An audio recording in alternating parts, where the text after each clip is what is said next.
There are many things in this world that man has always strived to try to control, and one of those things that we seek dominance over is time. It's such an interesting element of life, really. I mean, who wouldn't want to have the ability to control time? Hello audience and welcome to Yvern's Box. Today I'll be looking at the widely acclaimed anime known as Steins, a 24 episode long anime series adapted from a visual novel with the same name by Studio White Fox. Steins is one of the few animes out there that touches upon the theme of time so freely. So how exactly does it do? Steins is actually the second work in a line of science adventure works, following Chaos Head and preceding Robotic Notes. But watching Steins doesn't really require either, so fun fact? Anyway, Steins follows the adventure of a group of researchers that finally succeed in creating a sort of time machine. Now, it isn't as incredible as you might think, because in reality it's a microwave that can send text messages to people in the past. And while it is somewhat humbling, it's still an incredibly powerful machine, being able to alter world events if used properly, or improperly.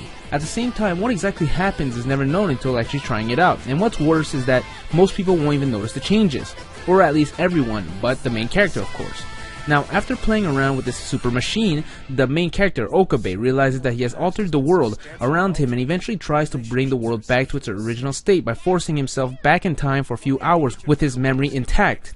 However, their invention soon gets discovered by a large organization who ends up trying to confiscate the item and remove all traces related to it, including our group of lovable characters. And that's when Okabe has to make delicate yet powerful choices on what he should do.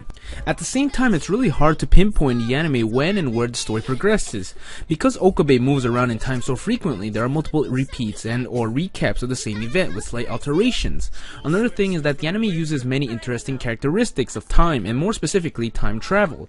It touches upon things like the butterfly effect or the grandfather paradox, and this, although interesting, might end up confusing some younger viewers or simply anyone who isn't really paying attention. What's worse is that the anime can be seen as a giant circle of some sort. There really isn't much progress when you think about it between the first episode and the last, and Steins has a pretty bad ending. That is not to say that the story is bad, because it's not, since the journey from the beginning to the end was incredible, even if the ending was sort of subpar. But what little it lacks in story, it does make up for it with character development.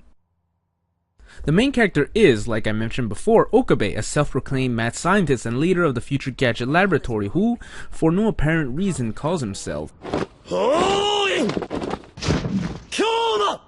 He enjoys putting up an act of a mad scientist because that helps him keep his emotions in check, allowing him to do things he wouldn't otherwise dare to do. However, he does prove that he isn't all talk, being able to conjure up plans and solutions when the situation calls for it.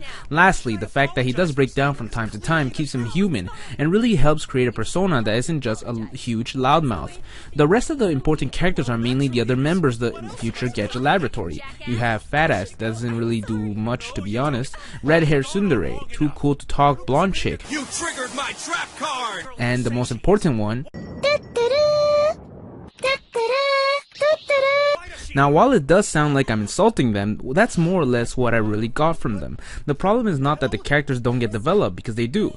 The problem is that because Okabe keeps jumping around in time, any and every piece of development gets thrown out of the window. Sure, the experience is still all there, but it's just sad that this happens. Overall though, the characters are more than decent, and there are even a few tearjerker moments thrown here and there.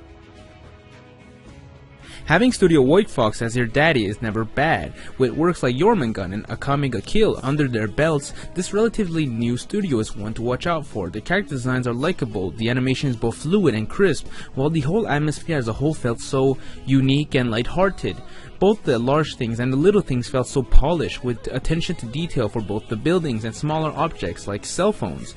Although I wasn't a major fan of the music, the way they presented the opening and the endings were very nice. Overall though, there are a few flaws to be found in the anime itself from an aesthetical standpoint.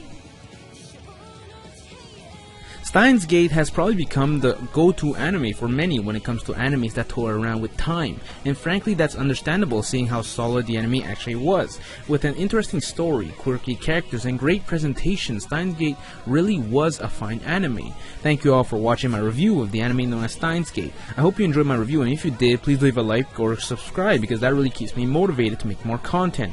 I do anime reviews as regularly as possible, so stay tuned for more.